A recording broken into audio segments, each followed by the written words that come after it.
Hello अपनी पढ़ाकू family, क्या हाल चाल। तो आइए आज हम आपके लिए लेकर आए हैं क्लास 10th के साइंस का chapter number 3 metals and non metals का नेक्स्ट लेक्चर लेकर के।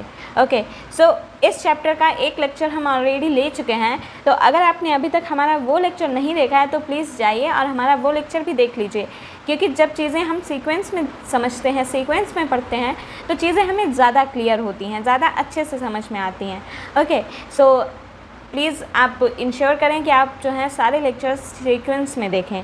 ओके, सो आइए स्टार्ट करते हैं आज का लेक्चर। अब लेक्चर में आगे बढ़ने से पहले हम ज़रा एक क्विक रिकैप ले लेते हैं अपने पिछले लेक्चर का, ताकि हम जो है इस लेक्चर में जो भी हम आगे नई चीज़ें पढ़ेंगे उनसे हम रिलेट कर पाएँ। याद रहे कि ये जो है हमारा क्विक रिकैप रहेगा। तो अगर आपको चीज़ों के बारे में डिटेल में जानना है तो आप हमारा पिछला लेक्चर देखें। Okay, so metals and non metals. Okay, इसके बारे में हमने देखा था कि हम जो हैं एलिमेंट्स जो होते हैं इनको हम इनकी प्रॉपर्टीज़ के बेसिस पर 3 पार्ट्स में डिवाइड करते हैं, जिसमें से मेटल्स, मेटलॉइड्स,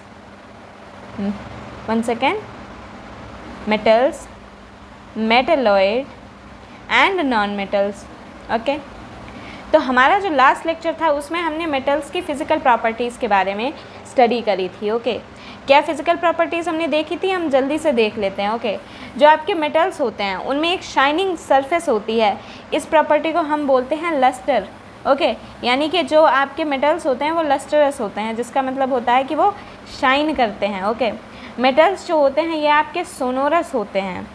सोनोरस का मतलब होता है कि उनमें जो होता है एक रिंगिंग साउंड प्रोड्यूस होता है जब हम उनको हिट करते हैं किसी चीज़ से। ओके, जो आपके मेटल्स होते हैं ये आपके मेलिएबल होते हैं।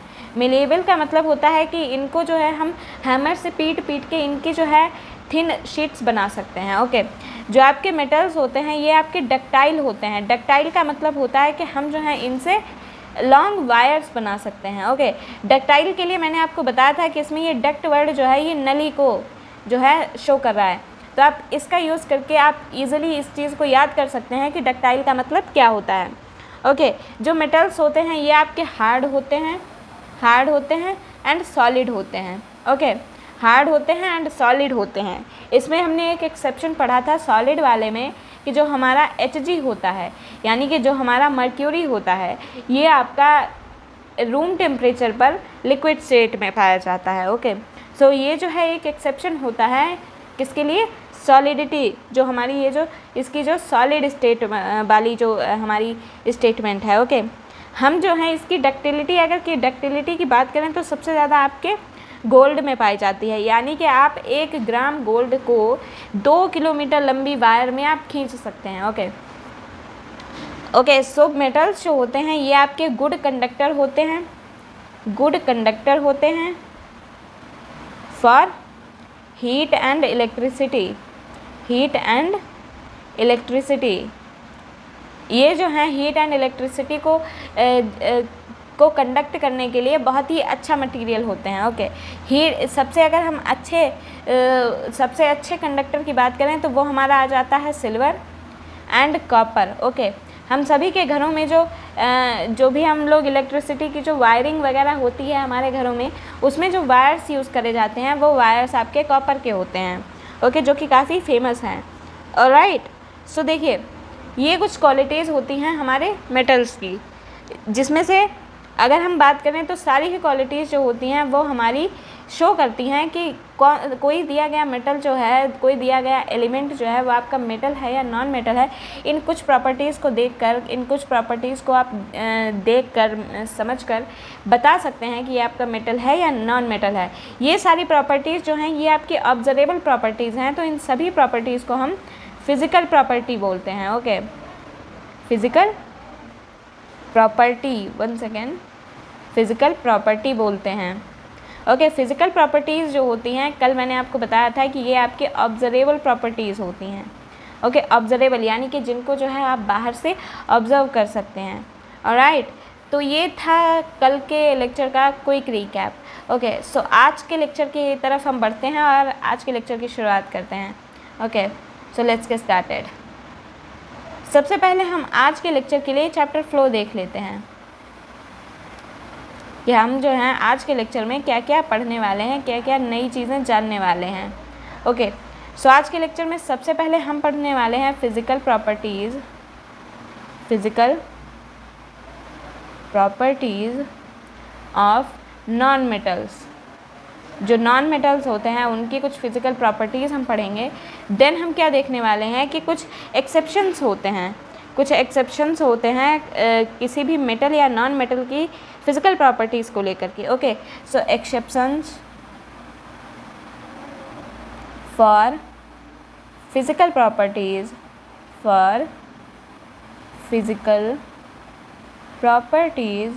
Of metal and non metals, यानी कि मेटल्स एंड नॉन मेटल की जो भी फिज़िकल प्रॉपर्टीज़ होती हैं उनको लेकर के जितने भी एक्सेप्शंस होते हैं उनको हम एक ही जगह पर देख लेंगे। ओके, जिससे क्या है हमें आसानी रहेगी चीज़ों को याद करने में और समझने में। तो आइए, ये है हमारा आज का चैप्टर फ्लो। ये 2 टॉपिक जो हैं ये हम इस लेक्चर में डिटेल में कवर कर रहे होंगे। ओके, सो आइए हम अपने फर्स्ट टॉपिक के साथ स्टार्ट करते हैं, जो कि है हमारा फिज़िकल प्रॉपर्टीज़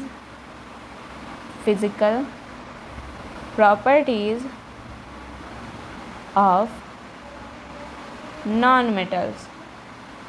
अब देखिए, ये चीज़ हम सभी को कॉमन सेंस से समझ में आनी चाहिए दैट कि हमने जब मेटल्स की जो फिज़िकल प्रॉपर्टीज़ पढ़े थे वहाँ पर हमारा मेटल था एंड यहाँ पर हमारा नॉन मेटल है। सो इससे हम ये देख सकते हैं कि यहाँ पर नॉन वर्ड लगने से जो नॉन मेटल्स हैं वो आपके मेटल्स के अपोजिट हो जाते हैं। तो हमने जो भी फिज़िकल प्रॉपर्टीज़ आपके मेटल्स में पढ़ी थी, ठीक इन्हीं प्रॉपर्टीज़ का अपोजिट आपका नॉन मेटल की फ़िज़िकल प्रॉपर्टीज़ आ जाती हैं। ओके, सो आइए हम एक एक करके देखते हैं। सबसे पहले हम कुछ नॉन मेटल्स के बारे में बात करते हैं। ओके, सो एक काम करते हैं, हम इस टॉपिक पर बात करने से पहले हम ज़रा 2-4 चीज़ें जो हैं हम अपनी नॉन मेटल के बारे में जान लेते हैं। ओके, कि नॉन मेटल्स यूजुअली होते क्या हैं। ओके, तो कुछ कॉमन सी चीज़ें, बेसिक सी चीज़ें हम नॉन मेटल्स के बारे में जान लेते हैं, फिर हम इनकी फ़िज़िकल प्रॉपर्टीज़ देखते हैं। ओके, तो चीज़ें जो हैं ईजी हो जाती हैं। देखिए, नॉन मेटल्स जो होते हैं वो अगर हम ओवरऑल एलिमेंट्स की बात करें तो उसमें से अगर मेटल की और नॉन मेटल की नंबर की कंपैरिजन करी जाए तो जो नॉन मेटल्स होते हैं वो मेटल से काफ़ी कम होते हैं नंबर में।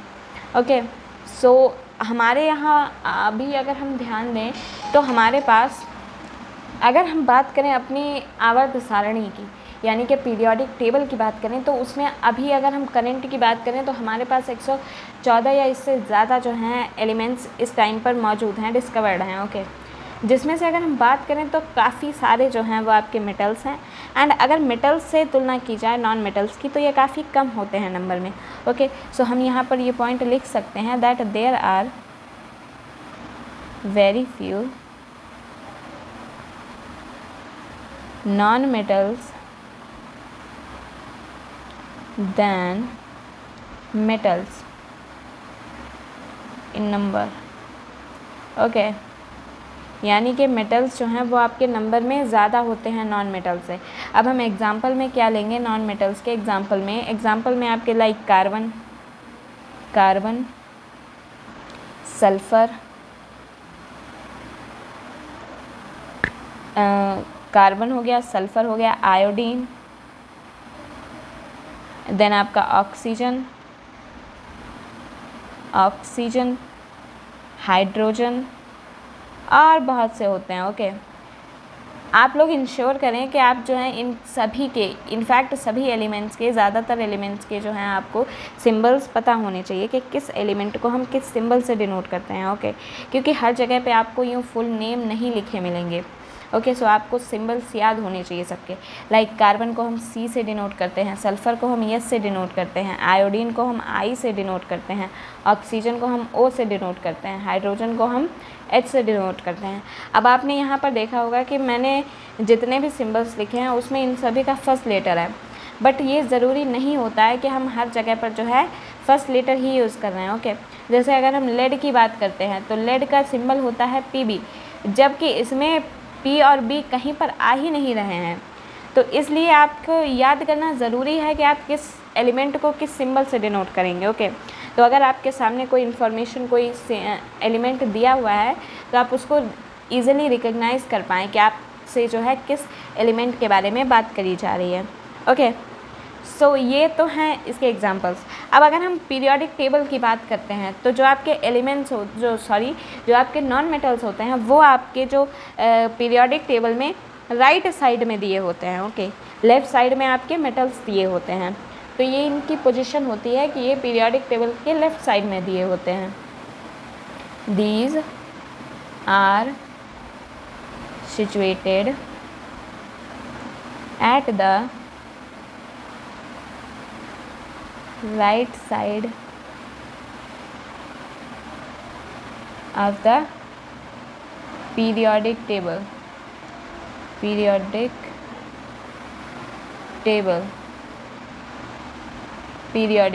ओके। सो ये जो हैं कुछ चीज़ें हैं आपकी नॉन मेटल्स के बारे में। अब हम आइए जानते हैं इनकी फ़िज़िकल प्रॉपर्टीज़ के बारे में। ओके, जो कि इनकी पहचान करने में हमें हेल्प करेंगी। Physical properties of non-metals।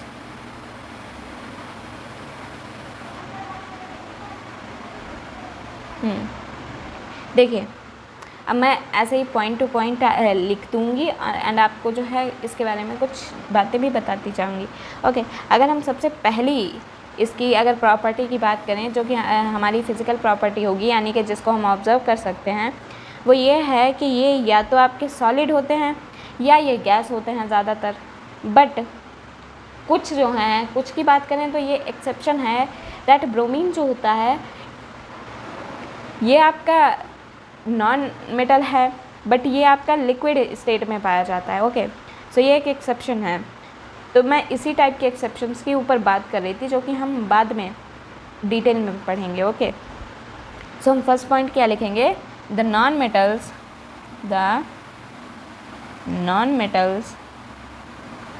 are either solid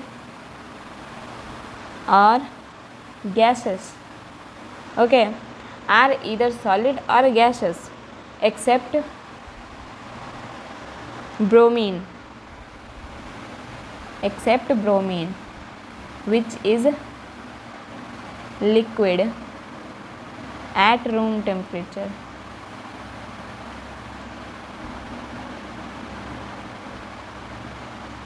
okay, so यहाँ पर जो है यानी कि जो हमारे नॉन मेटल्स हैं, जैसा कि मैंने आपको चैप्टर के स्टार्टिंग में ही बताया था कि जो हमारे मेटल्स की प्रॉपर्टीज़ होती हैं उनके एग्जैक्ट अपोजिट जो है आप नॉन मेटल्स की प्रॉपर्टीज़ को शो कर सकते हैं। बट ये हमारी केमिस्ट्री है। ओके, एंड केमिस्ट्री जो है जितनी फैक्ट से नहीं भरी होती है उससे ज़्यादा एक्सेप्शन से भरी होती है। ये बात आप समझ जाएंगे जब आप आगे की क्लासेस में अच्छे से केमिस्ट्री पढ़ेंगे। ओके, सो अभी आप इसे एज अ जोक ले सकते हैं, बट ये काफ़ी सीरियस बात है। ओके, आप आगे समझ जाएंगे। तो नॉन मेटल्स जो हैं, अगर हम मेटल की प्रॉपर्टीज़ को देखें तो ये आपके या तो सॉलिड होंगे या गैस होंगे, बट यहाँ पर एक एक्सेप्शन है कि ब्रोमीन जो होता है ये आपका रूम टेम्परेचर पर पाया जाता है। ओके, सो ये एक प्रॉपर्टी हो जाती है। अब हम अगर आगे की प्रॉपर्टीज़ की बात करें तो जो आपके नॉन मेटल्स होते हैं ये आपके ब्रिटल होते हैं in nature. Okay, the non metals are brittle. Okay, अब ब्रिटल से मेरा क्या मतलब ब्रिटल से मेरा क्या मतलब है ये मैं आपको अच्छे से समझा देती हूँ। देखिए, ब्रिटल का क्या मतलब हुआ है? ब्रिटल का मतलब है कि यहाँ पर जो है आप इनकी शीट्स नहीं बना सकते थे। ब्रिटल का मतलब है कि अगर आपने उसको हथौड़े से पीटा तो वो छोटे छोटे टुकड़ों में डिवाइड हो जाएगा, ना कि वो कोई शीट में चेंज हो जाएगा। ओके, सो ब्रिटल का मतलब है that can't be drawn, can't be drawn into thin sheets,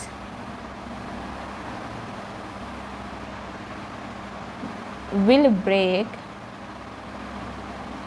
into pieces when hammered, यानी कि अगर आपने इसको हथौड़े से पीटा तो ये जो है आपका छोटे छोटे टुकड़ों में डिवाइड हो जाएगा, टूट जाएगा, बट वो आपका शीट बनने से रहा। नॉन मेटल्स बोलते हैं तुमने मेटल्स की कोई इज़्ज़त करी नहीं करी, पर मैं अपनी इज़्ज़त करवा के रहूँगा, मेरे लिए मेरी सेल्फ रिस्पेक्ट इम्पॉर्टेंट है। तो वो बोल रहा है कि मैं तुम्हारे हिसाब से काम नहीं करने वाला। ओके, सो ये नॉन मेटल का फंडा है। अब हम ब्रिटल से आप समझ गए होंगे। अब हम नेक्स्ट प्रॉपर्टी की तरफ बढ़ते हैं, जो कि है कंडक्टिविटी। हमने देखा था कि मेटल्स जो थे वो अच्छे कंडक्टर थे, बट वहीं हम अगर नॉन मेटल की बात करें तो इनको बोला जाता है कि ये बैड कंडक्टर होते हैं हीट एंड इलेक्ट्रिसिटी के। The non metals are bad conductors of heat and electricity. Okay, इसका मतलब है कि हीट और इलेक्ट्रिसिटी के मामले में आपके जो नॉन मेटल्स होते हैं वो आपका साथ नहीं देते हैं। ओके, ये जो है हीट एंड इलेक्ट्रिसिटी से दूर भागते हैं। इसको लेकर भी एक्सेप्शंस हैं, जो कि हम अभी आगे पढ़ेंगे अच्छे से एक्सेप्शन वाले पार्ट में। तब तक के लिए हम नेक्स्ट प्रॉपर्टी देखते हैं, जो कि है कि इनमें जो है शाइनिंग नहीं होती है, ये डल कलर के होते हैं, ये नॉन लस्टरस होते हैं। ओके, सो हम क्या लिखेंगे next part? The non-metals are non-lustrous, जिसका मतलब है कि डल इन कलर होते हैं, डल इन कलर। ओके, और इनको जो है हम पॉलिश भी नहीं कर सकते हैं, एंड कांट बी पॉलिश्ड। मतलब कि इनका ये भी नहीं है कि हमने इनको पॉलिश कर दिया तो ये चिकने हो गए। ओके, ये चिकने शाइनिंग कभी नहीं होते हैं, ये डल कलर के होते हैं और डल ही रहते हैं। ओके, तो ये प्रॉपर्टी भी जो है आपकी मेटल्स को नॉन मेटल से अलग कर रही है। ओके, ये आपके नॉन लस्टरस होते हैं, ये आपके बैड कंडक्टर्स होते हैं। ऑलराइट, अब नेक्स्ट प्रॉपर्टी हम देखते हैं कि कहाँ पर ये मेटल्स के खिलाफ जाता है। अब ये है कि ये ना ही आपके टफ़ होते हैं और ना ही स्ट्रॉन्ग होते हैं, ये यूजुअली सॉफ्ट होते हैं। So the non metals are neither tough nor strong,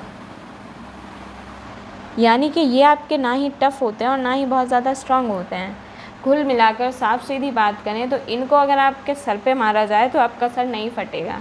okay, आपको चोट, ऑब्वियस सी बात है, चोट तो लगेगी ही ना, क्योंकि आपके सर पे फोर्स के साथ हिट करा जाएगा। बट ये जो है आपके टफ़ या स्ट्रॉन्ग नहीं होते हैं, जैसा कि हमने मेटल्स में पढ़ा था। क्योंकि मेटल्स में आपका जो एक एग्जाम्पल आता है आयरन का, लोहे का, उससे तो हम सभी वाकिफ़ हैं। हमारे आसपास की कई चीज़ें जो होती हैं वो आपकी आयरन से बनी होती हैं, एंड आयरन की किसी चीज़ से अगर चोट लग जाती है तो काफ़ी ज़्यादा चोट लगती है। ये चीज़ हम फील कर रहे हैं, फील कर चुके होंगे। ओके, सो ये होती हैं कुछ physical properties of non metals, जो कि हमने देखा बिल्कुल जो है आपके मेटल्स के अपोजिट होती हैं। बट चाहे आप मेटल्स की बात करें चाहे आप नॉन मेटल्स की बात करें, सभी के जो हैं कुछ ना कुछ एक्सेप्शंस होते हैं, ज़रूर होते हैं। ओके, सो हम यहाँ पर जो है अब हम कुछ एक्सेप्शंस की बात करते हैं मेटल्स एंड नॉन मेटल्स की फ़िज़िकल प्रॉपर्टीज़ को लेकर। तो आइए नेक्स्ट हेडिंग डालते हैं, सम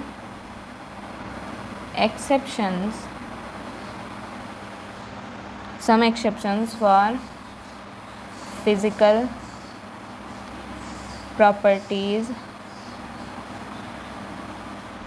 of metals and non-metals। Okay, so आइए पॉइंट टू पॉइंट देखते हैं कि हमारे यहाँ पर क्या क्या एक्सेप्शंस बनते हैं। हाँ, तो सबसे पहली बात करते हैं, हमने पढ़ा था कि सभी मेटल्स जो होते हैं वो सॉलिड होते हैं, बट वहीं पर एक एक्सेप्शन आता है कि हमारा जो मर्क्यूरी होता है वो आपका रूम टेम्परेचर पर लिक्विड फेज़ में होता है ना। हमने पढ़ा था ना पिछले लेक्चर में। तो क्या हम लिखेंगे यहाँ पर, that all metals except mercury. अब यहाँ पर मैं मर्क्यूरी को Hg से डिनोट कर सकती हूँ, मर्क्यूरी। अब अगर हम देखें तो यहाँ पर मर्क्यूरी की स्पेलिंग में H एंड G कहीं पे भी नहीं है, बट हम उसको Hg से ही डिनोट करते हैं। तो यही मैं आपको बोल रही हूँ कि आपको जो है सिंबल्स याद कर लेने चाहिए। Okay, so all metals except mercury exist as solid at room temperature.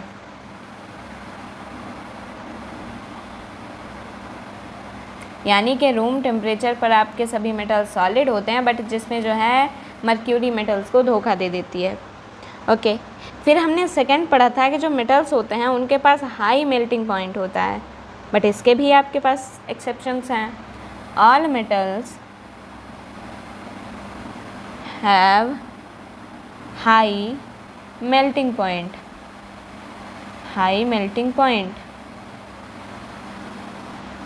But यहाँ से बट लग गया। Okay, but gallium and caesium, but gallium जिसको हम Ga से डिनोट करते हैं, gallium and caesium, one second इसकी स्पेलिंग सही करनी है, सीजियम, गैलियम एंड सीजियम इसको हम Cs से डिनोट करते हैं। गैलियम और सीजियम जो होते हैं इनके जो मेल्टिंग पॉइंट्स होते हैं वो काफ़ी लो होते हैं, have very low melting point, have very low melting point. इनका मेल्टिंग पॉइंट इतना ज़्यादा लो होता है कि अगर आप इनको अपने हाथ की हथेली पर रखेंगे, अपने पाम पे रखेंगे, तो ये वहाँ भी पिघल जाएंगे। ओके, सो यहाँ पर एक्सेप्शन क्या है, मैं एक्सेप्शंस जो हैं उनको अंडरलाइन कर देती हूँ। मर्क्यूरी है एक्सेप्शन जो है हमारे सॉलिड वाली स्टेटमेंट में। यहाँ पर आपका गैलियम और सीजियम एक्सेप्शन है मेल्टिंग पॉइंट वाले पॉइंट में, जहाँ पर गैलियम और सीजियम जो होते हैं इनके मेल्टिंग पॉइंट्स लो होते हैं, एंड ये इतने ज़्यादा लो होते हैं कि अगर आपने इनको अपने हाथ की हथेली पर रखा तो भी ये पिघल जाएंगे, क्योंकि हमारे बॉडी का टेम्परेचर थोड़ा हमारी सराउंडिंग से थोड़ा हाई होता है ना। कितना होता है, 37 डिग्री सेल्सियस। ओके, सो इतना होता है हमारी बॉडी का टेम्परेचर। अब हम नेक्स्ट की बात करते हैं। अब हम किस पर अटैक करेंगे, नॉन मेटल्स पर। भाई हमने यहाँ पर देखो सिर्फ मेटल्स के ही एक्सेप्शंस पता हैं, अब नॉन मेटल्स पे भी थोड़ा सा अटैक करते हैं। नॉन मेटल्स को भी तो पता होना चाहिए कि उनमें भी थोड़े एक्सेप्शंस होते हैं। तो हम आयोडीन की बात करते हैं। आयोडीन जो है वो एक नॉन मेटल होता है। ओके, नॉन मेटल होता है, बट वो लस्टरस होता है, उसमें शाइनिंग होती है। ओके, सो आयोडीन जिसको हम आई से डिनोट करते हैं, iodine is a non metal, is a non metal, but it is lustrous, it is lustrous, यानी कि ये आपका शाइनिंग मारता है। तो ये एक एक्सेप्शन हो गया, यहाँ पर आयोडीन आ गया एक्सेप्शन में। अब नेक्स्ट हम क्या करते हैं, अब देखिए हमने क्या देखा था कि जो मेटल्स थे उनको हम पीट के, खींच के, कुछ भी करके उनको हम किसी भी शेप में चेंज कर लेते थे हमें जैसी ज़रूरत है।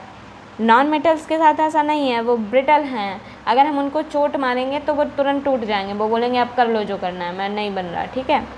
बट यहाँ पर जो नॉन मेटल्स के कुछ एग्जांपल्स होते हैं वो अलग अलग फॉर्म्स में एग्जिस्ट करते हैं, जिसको हम एलोट्रॉप्स टर्म देते हैं। ओके, जैसे कि इसमें आपका एक कार्बन आता है। ओके, सो हम क्या लिखेंगे, कार्बन जिसका हमारा सिंबल होता है C, carbon is a non metal, is a non metal, ये भी राइट साइड में होता है। Okay, is a non metal but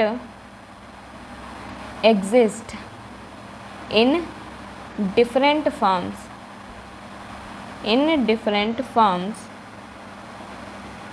called allotropes. अब इस टर्म को हम थोड़ा अलग पेन से लिखते हैं ताकि जो है आपको ये चीज़ एकदम अलग से दिखाई दे, आपको ये चीज़ ध्यान में रहनी चाहिए कि एलोट्रॉप्स क्या होते हैं, क्योंकि ये बहुत ही इंपॉर्टेंट वर्ड है आपके लिए।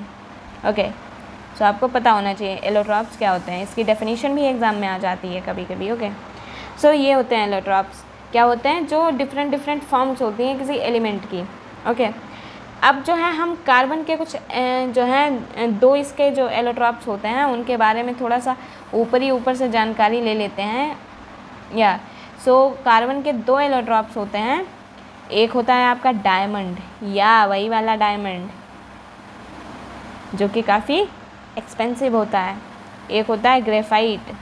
डायमंड जो है वो आपका बहुत ही प्रीशियस मेटल होता है एंड ये हमारा ज्वेलरी वगैरह में यूज़ होता है, बाकी डेंटल क्लिनिक्स में भी यूज़ होता है। हर चीज़ का सिर्फ एक ही यूज़ नहीं होता है। डायमंड की अगर बात करें तो डायमंड जो है अभी तक का सबसे हार्डेस्ट मेटल है। ओके एंड इसका melting point and boiling point भी बहुत ही ज़्यादा हाई होते हैं। अब देखिए यहाँ पर जो है डायमंड कई चीज़ों का खंडन कर रहा है, कई चीज़ों को यहाँ पर ब्रेक कर रहा है नॉन मेटल्स के रूल्स में। ओके डायमंड की बात करें तो ये क्या है, हार्डेस्ट सब्सटेंस है, हार्डेस्ट सब्सटेंस। जबकि हमने क्या पढ़ा था कि जो नॉन मेटल्स होते हैं वो सॉफ्ट होते हैं, हार्ड नहीं होते हैं। ये हो गया एक एक्सेप्शन। एंड देन हम क्या बात करेंगे यहाँ पर, 1 सेकेंड, यहाँ पर नेचुरल लगाना इम्पॉर्टेंट है। Hardest natural substance, hardest natural substance. Okay फिर हमने और क्या होता है कि इसके पास जो है very high melting point and boiling point. Okay यानी कि जो हमारा डायमंड होता है उसका melting point and boiling point दोनों ही बहुत ही हाई होते हैं। यानी कि डायमंड जो है वो यहाँ पर आपका 3 स्टेटमेंट्स को एक्सेप्शन में दे रहा है। ओके ग्रेफाइट की बात करते हैं तो ये आपका एक नॉन मेटल है, कार्बन का एलोट्रॉप है तो ये नॉन मेटल है, बट ये एक अच्छा कंडक्टर होता है इलेक्ट्रिसिटी का। ओके ग्रेफाइट जो है वो आपका गुड कंडक्टर ऑफ इलेक्ट्रिसिटी, ये जो है आपका इलेक्ट्रिसिटी के लिए गुड कंडक्टर होता है।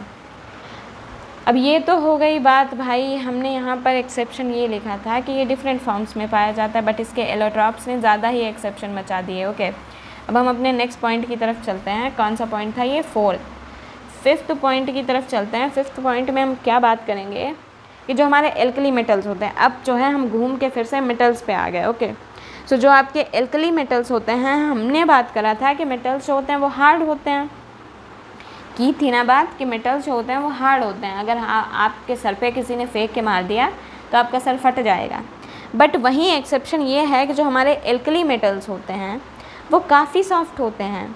आप उनको अगर चाकू से काटने जाओगे तो आप उनको ईज़िली कट कर सकते हो। ओके जैसे आप जो है किसी सोप को कट करते हो, साबुन को। हमारा नेक्स्ट पॉइंट ये हो जाता है that alkali metals are so soft that they can be cut with a knife,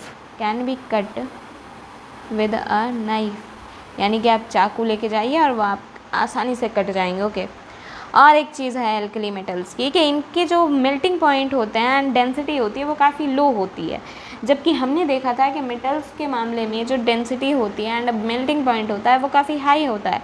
तो ये भी आपका एक एक्सेप्शन हो जाता है, दे हैव लो डेंसिटी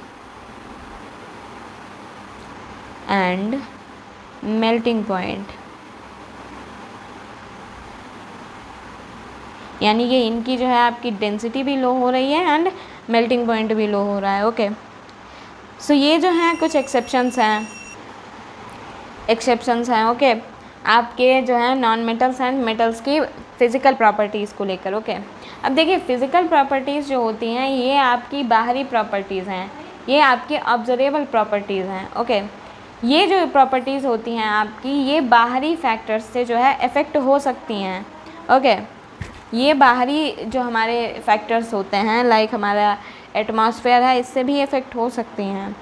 इसलिए क्या है कि हम सिर्फ फ़िज़िकल प्रॉपर्टीज़ के बेसिस पर हम ये डिफ़ाइन नहीं कर सकते हैं कि कौन सा मेटल, एकदम क्लियरली उसको हम एलिमेंट को मेटल या नॉन मेटल नहीं बोल सकते हैं। ओके ये जो है आपका थोड़ा लफड़ा रहता है। तो एलिमेंट्स को अगर हमें एकदम क्लियरली बोलना है कि वो मेटल है या नॉन मेटल है, तो उसके लिए हमें उसकी केमिकल प्रॉपर्टीज़ चेक करनी चाहिए। क्या करनी चाहिए? केमिकल प्रॉपर्टीज़ चेक करनी चाहिए, जो कि हम नेक्स्ट लेक्चर में बहुत ही ज़्यादा डिटेल में कवर करेंगे। किसके लिए? मेटल्स के लिए एंड नॉन मेटल्स दोनों के लिए।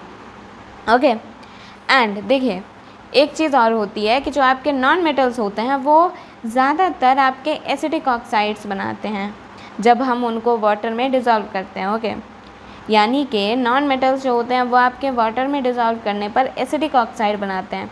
अब आपको इसी का उल्टा मेटल्स के साथ करना है, यानी कि आपके जो मोस्ट मेटल्स होते हैं वो आपके बेसिक ऑक्साइड्स बनाएंगे जब आप उनको वाटर में डिज़ोल्व करेंगे।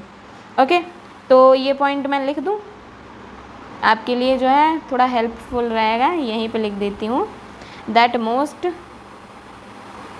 Non metals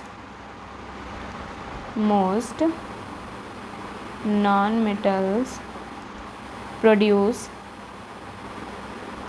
acidic oxides when dissolved in water, यानी कि इनको जब हमने वाटर में डिज़ोल्व करा तो इन्होंने एसिडिक ऑक्साइड्स बना दिए। और वहीं हम अगर बात करें तो मोस्ट मेटल्स जो होते हैं प्रोड्यूस बेसिक ऑक्साइड्स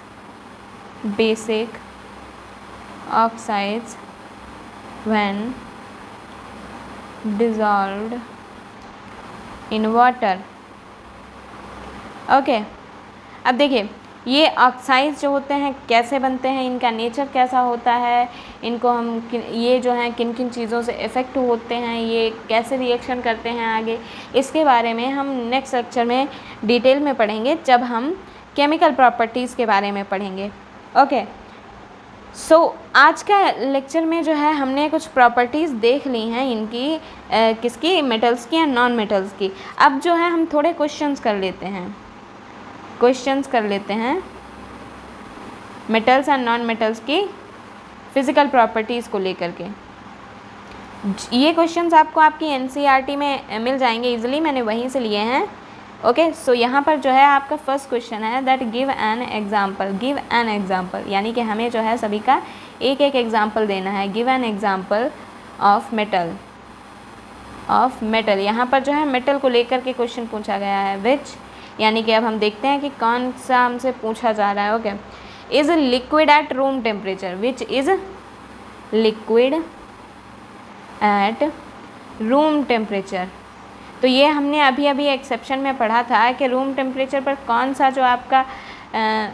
सा आपका मेटल है जो कि आपका लिक्विड होता है, कौन सा होता है, रिमेंबर कीजिए, याद कीजिए। और हम अगर आपको आंसर पता है तो आप प्लीज़ कमेंट में हमें बता सकते हैं। ओके, सो कौन सा लिक्विड होता है, हमने पढ़ा था मेटल की बात की जा रही है यहाँ पर। मेटल था हमारा मर्क्यूरी, जिसको हम किस तरीके से शो करते हैं, Hg से। ऑलराइट, नेक्स्ट हम देखते हैं नेक्स्ट क्या पूछ रहे हैं हमसे। नेक्स्ट पूछ रहे हैं can be easily cut with knife, can be easily cut with a knife.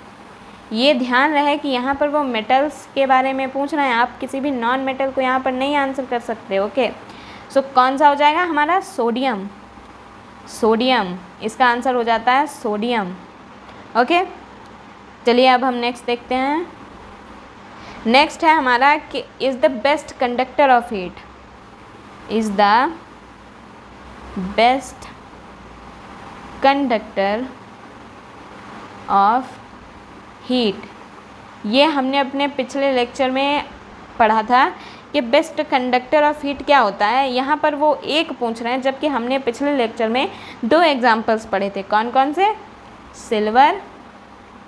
Silver and copper. जहाँ पर आपका कॉपर जो होता है वो तो वायर बनाने में ही काम आता है, तो हम ये बात समझ सकते हैं कि वो किस तरीके से जो है कंडक्टिविटी में हेल्प कर रहा है। अब नेक्स्ट वो पूछ रहे हैं पुअर कंडक्टर कौन सा है, poor conductor of heat. Okay, poor conductor of heat. अब ये कौन सा है, ये भी हमने आपको बताया था। यहाँ पर भी मैंने आपको जो है 2 एग्जांपल्स दिए थे। कौन कौन से? एक हमारा आ जाता है लेड, जिसको हम Pb से डिनोट करते हैं, एंड एक हमारा आ जाता है मर्क्यूरी, जिसको हम Hg से डिनोट करते हैं। ओके, सो ये अगर आप इस टाइप के क्वेश्चन सॉल्व करेंगे तो इससे जो है आपके फैक्ट्स एकदम क्लियर होते चले जाएंगे। ओके, ऑलराइट, ये आई थिंक है ये आपको जो है समझ में आया होगा। फिर इन्होंने जो है नेक्स्ट क्वेश्चन यहाँ पर दे रखा है, नेक्स्ट क्वेश्चन इन्होंने दे रखा है explain the meaning of malleable and ductile, malleable and ductile. अब मेलिएबल एंड डक्टाइल वर्ड जो हैं इनके क्या मीनिंग होते हैं ये वो हमसे पूछ रहे हैं। ओके, सो हमें तो पता है ना कि हमें मेलिएबल का मतलब क्या होता है एंड डक्टाइल का मतलब क्या होता है। तो आइए हम लिख देते हैं यहाँ पर। मेलिएबल जो है हम वर्ड यूज़ करते हैं उन एलिमेंट्स के लिए जो कि थिन शीट्स में चेंज करे जा सकते हैं। Okay, it is a word used for elements, one second, for those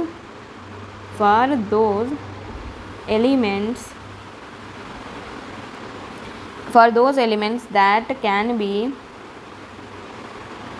hammered into thin sheets। अब मैंने यहाँ पर स्पेशली मेटल्स का नाम इसलिए नहीं लिया है क्योंकि हर चीज़ के एक्सेप्शंस होते हैं, इसलिए मैंने यहाँ पर बोला है दोज एलिमेंट्स। ओके, तो इसमें जो है ये चीज़ ज़्यादा एक्यूरेट रहती है। अब हम नेक्स्ट की बात करते हैं जो कि है हमारा डक्टाइल। डक्टाइल का क्या मीनिंग होता है? डक्टाइल का मीनिंग होता है कि हम उसको लंबे तार में खींच सकते हैं। Okay, so it is a word, इसमें भी हम वही करेंगे, used for those elements that can be drawn into long wires, यानी कि जिनको जो है हम लॉन्ग वायर के रूप में खींच सकते हैं उनको हम डक्टाइल बोलते हैं। ओके, आई होप कि आपको जो है समझ में आया होगा। इस तरीके से जो हम क्वेश्चंस का आंसर करते हैं। तो आपको क्या करना है, आप अच्छे से लेक्चर देखिए, देन आपको क्वेश्चन प्रैक्टिस करनी है। ओके, आंसर राइटिंग पर आपको फोकस करना है। ओके, सो ये था हमारा आज का लेक्चर। अगर आपको ये वीडियो अच्छा लगा है, first of all thank you so much for watching this video.